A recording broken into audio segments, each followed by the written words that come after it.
मैं जितिन प्रसाद ईश्वर की शपथ लेता हूँ। मैं छत्रपाल सिंह गंगवार ईश्वर की शपथ लेता हूँ। मैं डॉक्टर संगीता बलवंत ईश्वर की शपथ लेती हूँ कि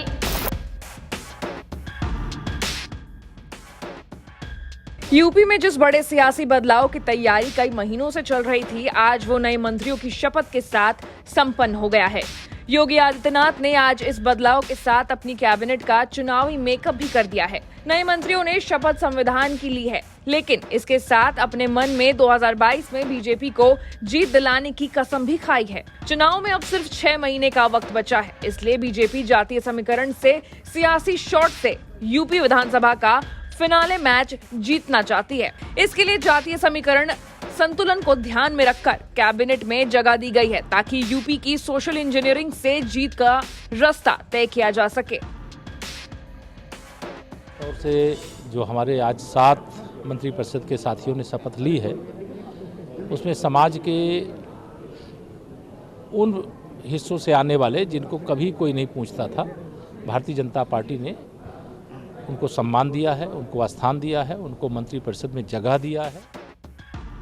योगी सरकार की कैबिनेट में 7 नए मंत्रियों को जगह दी गई है। इनमें एक ब्राह्मण और 3 ओबीसी और 3 मंत्रियों को दलित समुदाय से मंत्री बनाया गया है। इस कैबिनेट में जितिन प्रसाद को ब्राह्मण और सवर्ण वोट को ध्यान में रखकर जगह दी गई है। साथ ही 3 ओबीसी समुदाय से शामिल किए गए हैं। इनमें से गाजीपुर से संगीता बलवंत बिंद, आगरा से धर्मवीर प्रजापति और बरेली से छत्रपाल गंगवार को मंत्री बनाया गया है। इसके अलावा दलित वोटों पर भरोसा जताने के लिए 3 मंत्रियों को कैबिनेट में शामिल किया गया है। इनमें से बलरामपुर से पलटू राम और मेरठ से दिनेश खटीक अनुसूचित जाति और संजीव गौड़ को अनुसूचित जनजाति समुदाय से मंत्री बनाया गया है। जाहिर है बहुत बड़ी जिम्मेदारी है, बहुत बड़ा विश्वास है।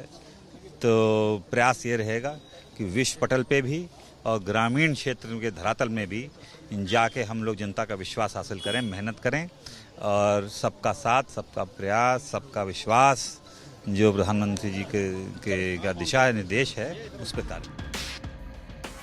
योगी सरकार के इस नए बदलाव में एक ब्राह्मण वोट के साथ दलित और ओबीसी समुदाय से 3-3 मंत्री बनाकर सोशल इंजीनियरिंग के फॉर्मूले को बैलेंस में रखने की पूरी कोशिश की गई है। अब इस फॉर्मूले के पीछे की सियासत की वजह भी समझिए।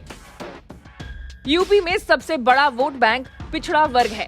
यूपी में ओबीसी आबादी करीब 40% है, जबकि सवर्ण वोटर 18% हैं। इनमें खासतौर पर ब्राह्मण वोटर करीब 10% हैं, जबकि दलित समुदाय की आबादी 21% के करीब है। इसके अलावा करीब 18% मुस्लिम वोटर हैं। माननीय मुख्यमंत्री जी के दिशा निर्देश के अनुसार जो हमारी सरकार की योजनाएं हैं उसको हम धरातल तक पहुंचाने के लिए पूरा प्रयास करेंगे। जी देखिए, हमारी सरकार का ये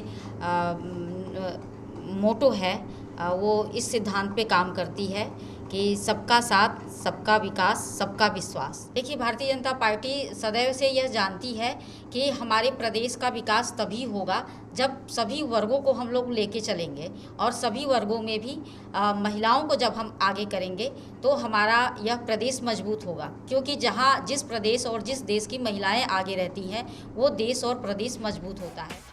पिछले चुनाव के नतीजों के आधार पर यह माना जाता है कि ओबीसी वोट बैंक में यादव वोटर को छोड़कर बीजेपी को पिछड़ी जाति को वोट मिली है। यूपी में करीब 12% यादव वोटर हैं और इसके अलावा 5% जाट वोट बैंक है, जिस पर बीजेपी किसान आंदोलन की वजह से बहुत ज्यादा भरोसा नहीं कर सकती। ऐसे में बीजेपी का ध्यान सवर्ण वोटर के साथ दलित वोटर भी हैं। आदित्यनाथ जी के नेतृत्व में प्रदेश ने नंबर 1 पर है पूरे भारत के अंदर। उत्तर प्रदेश सबसे बड़ा प्रदेश है और जो हम विधायक बनकर काम करते थे उससे ज़्यादा पूरे प्रदेश की जिम्मेदारी मिली है और पूरे प्रदेश में काम करेंगे आदरणीय श्री योगी आदित्यनाथ जी के नेतृत्व में। और समय की रही बात, समय तो 2 दिन का भी बहुत होता है कार्य करने का। समय कम नहीं लग रहा, 4 महीने का समय होगा। उत्तर प्रदेश के पश्चिमी इलाके जहाँ से आप आते हैं, किसानों का आंदोलन है, हालांकि आज मूल्य बढ़ाया है, लेकिन जो नाराजगी है वो दूर कर पाएंगे?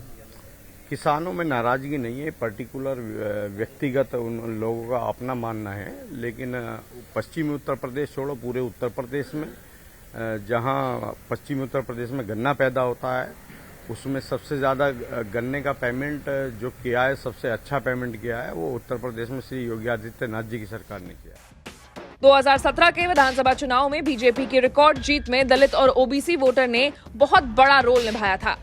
खास तौर पर 2017 में भाजपा को 85 दलित आरक्षित सीटों में से 69 सीटों पर जीत मिली थी। ऐसे में नई कैबिनेट में दलित समुदाय मंत्रियों की संख्या 6 से बढ़ाकर 9 और पिछड़ी जाति के मंत्रियों की संख्या 22 हो चुकी है। इसलिए बीजेपी जाति समीकरण के इस सियासी सिलसिले को 2022 के चुनाव में भी कायम रखना चाहती है। कुमार अभिषेक के साथ ब्यूरो रिपोर्ट, यूपी तक।